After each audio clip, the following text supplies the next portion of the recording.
Достар, сәлем баршаңызға. Сливкисіз, творожный сырсыз жасалатын молочная девочка рецептін сіздерге ұсынамын. Жасалу жолы ең оңай, қарапайым ғана заттардан жасалатын ең нәзік торттардың бірі. Дәмі деген өте керемет болып шығады. Алдымен ыдысымызға бір жұмыртқаны жарып аламыз. Венчиктің көмегімен ақ уыз бен сары уызын араластырамыз. Үстіне бір банка сгущенканы саламыз. Бұл жерде 380 грамм. Тағы да араластырамыз.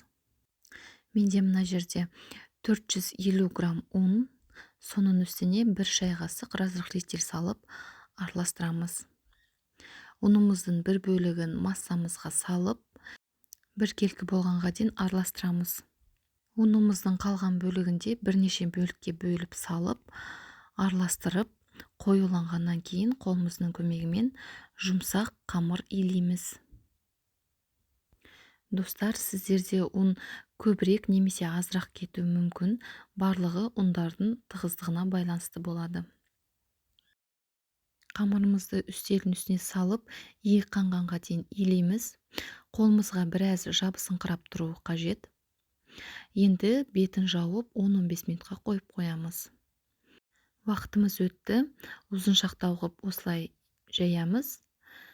Мен 10 бөлікке бөлдім әзірше. Барлығын дөңгелектеп шығамын. Жаюыма ыңғайлы болу үшін барлығын дөңгелектеп алыңыздар. Одан кейін бетіні жауып қойыңыздар, кеуіп кетеді себебі. Енді біреуін алып, оқтаудың көмегімен осылай жайып шығамын. Жұқалау етіп жаясыздар. Бұндай сіздерде форма болмаса, кез келген тарелканы немесе қақпақты алып, пышақтың көмегімен кесіп алуға болады. Енді қызып тұрған құрғақ табағымызға салып, беті осылай үрлене бастаған кезде аударып, барлығын пісіріп аламыз. Өте тез піседі. Уақыттарыңызды көп алмайды. Мінсіз біркелкі болсын десеңіздер, дәл осылай кесіп алсаңыздар болады тағы да. Менде 13 коржық шықты. Енді кремін жасаймыз. 300 грамм қаймаққа бір банка сгущенканы салып, екеуін араластырамыз.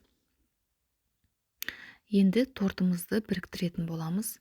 Асты жылжып кетпес үшін бірнеше қасық кремді құйып аламын. Әр корждың үстіне 2 немесе 3 қасық крем кетіп отырды. Үстін қатты баспаңыздар. Крем осындай өзі сұйық болады. Жылжып кетпес үшін осындай кальцоны қолдануға болады.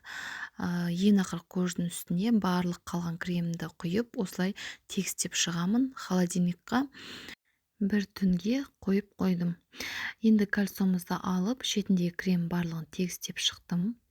Барлығын шет-шетіне жағып. Креміміз жақсы қатады. Енді үстін кез келген затпен безендірсеңіздер болады. Мен жай ғана қарақатты үстіне қойып шықтым. Тортымыздың формасы өте әдемі болып шықты. Енді кесіп көрейік. Өте жұмсақ, әрі нәзік болып шығады. Жасап көріңіздер. Каналға тіркеліп, лайк басып, қолдап кетіңіздер.